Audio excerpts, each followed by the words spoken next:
Guys, welcome to Allen academy. आज का हमारा टॉपिक है द प्रोनाउन। आपकी स्क्रीन पर सामने आपको लिखा हुआ दिख ही रहा है। तो शुरू करने से पहले एक बहुत ज़्यादा इंपॉर्टेंट बात कहूँगा। अगर आपने मेरा द नाउन का लेक्चर नहीं देखा है तो पहले उसे देख लीजिए, क्योंकि पूरा प्रोनाउन नाउन पर डिपेंड करता है।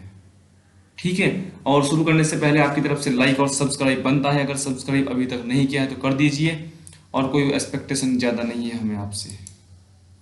तो आप देखिए, हमारी सीरीज है पार्ट्स ऑफ स्पीच। इसका पहला पार्ट हमने कर लिया है नाउन। अब हम प्रोनाउन शुरू कर रहे हैं। ओके, शुरू करते हैं। देखिए, ये स्लाइड हिंदी माध्यम के विद्यार्थियों को ध्यान में रखते हुए बनाई गई है, इसलिए इसमें सभी कुछ हिंदी और इंग्लिश दोनों में लिखा गया है। तो आने वाले टाइम में मैं लगभग हिंदी लिखना जो है ना छोड़ ही दूंगा। कोशिश करूंगा कि कम से कम लिखूं। तो आप पढ़ लीजिए, बिल्कुल साफ साफ शब्दों में, बहुत आसान भाषा में लिखा हुआ है। देखिए, pronoun is usually A substitute for a noun. इसकी हिंदी है सर्वनाम का प्रयोग संज्ञा की जगह पर किया जाता है। इसलिए मैंने शुरू में ही कहा कि पहले नाउन का लेक्चर देख लीजिए आप। ओके, अगर आपने नहीं देखा है तो। Ram is a good boy. Ram is my friend.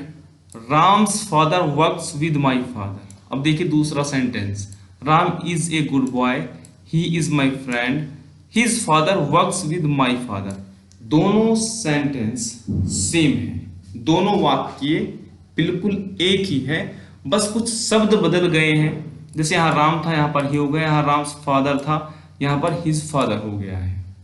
ये बदले हुए शब्द जो पहले सेंटेंस में वो नाउन लिखे हैं, जो दूसरे सेंटेंस में है वो प्रोनाउन लिखे हैं। ठीक है।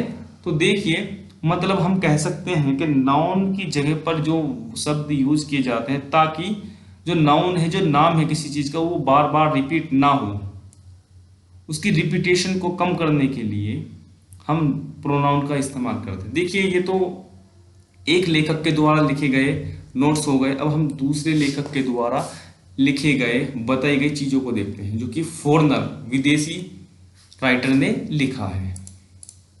अब यहां पर देखिए, a pronoun is a word which is used instead of a noun. बिल्कुल सेम चीज लिखी है कि हम जो है ना नाउन की जगह पर ही प्रोनाउन को यूज करते हैं।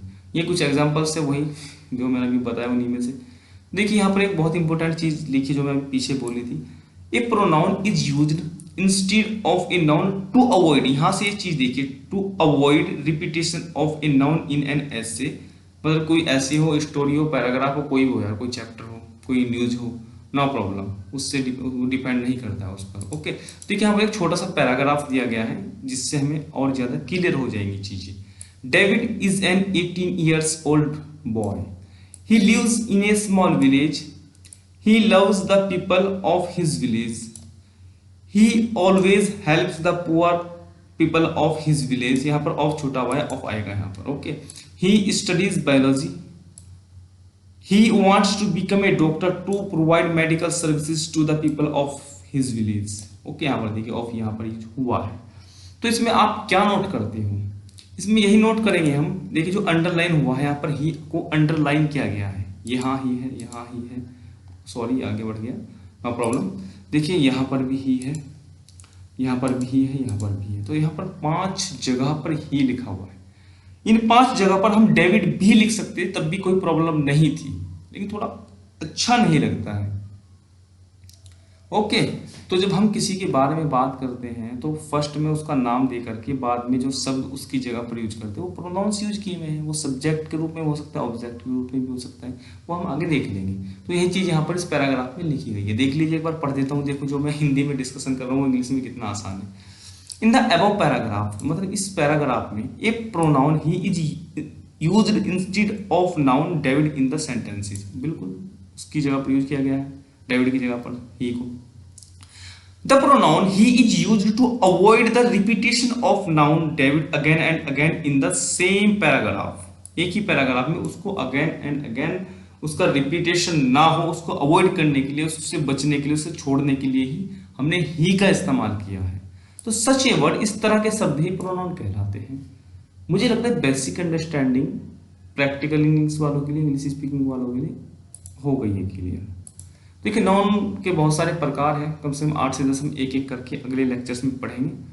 यहाँ पर थोड़ा सा प्रोनाउन के टाइप्स के बारे में देख लेते हैं। एक जो है ना हम जो डिस्कशन करने वाले हैं अगले लेक्चर में, उसके बारे में थोड़ा सा और यहाँ पर हिंट दे देता हूँ मैं आपको। ओके, तो देखिए यहाँ पर सबसे कितनी इंपॉर्टेंट चीज लिखी है यहाँ पर। इसने कहा कि प्रीफिक्स प्रो के बारे में बात करें, मीन्स होता है फॉर किसी के लिए या इन पेलोस किसी की जगह पर, मतलब किसी की जगह पर, ठीक है ना, किसी के लिए मतलब जैसे हम क्या कर रहे हैं यहाँ पर नाउन की जगह पर, है ना, प्रोनाउन।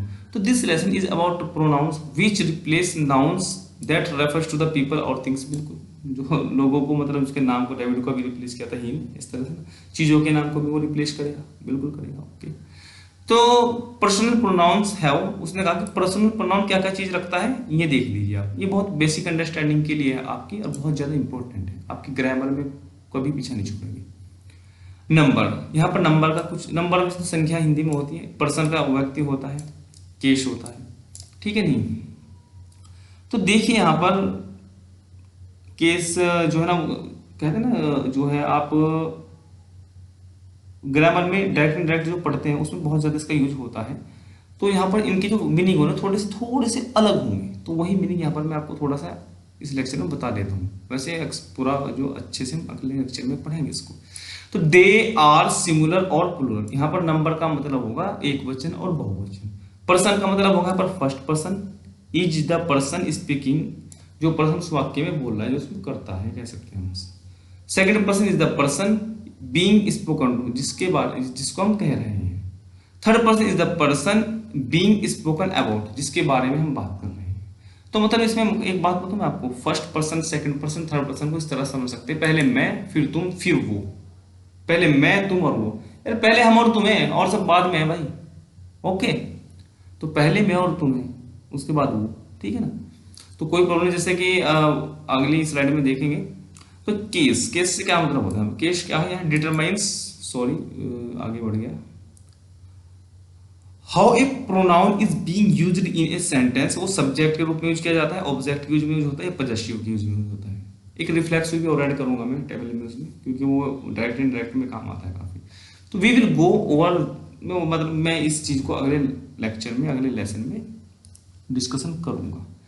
तो गाइस थोड़ी सी अंडरस्टैंडिंग मैंने पर्सनल प्रोनाउन की भी दे दी, इसके टाइप्स भी होंगे थोड़े थोड़े से अलग अलग। थोड़ा सा ये लेंथी है तो मैं इसको अगले लेक्चर में कवर करूंगा।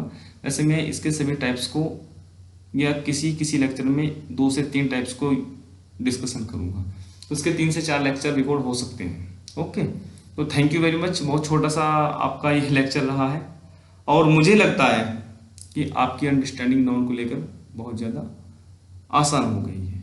अब आप किसी को बता सकते हैं कि नाउन होता क्या है। Okay bye.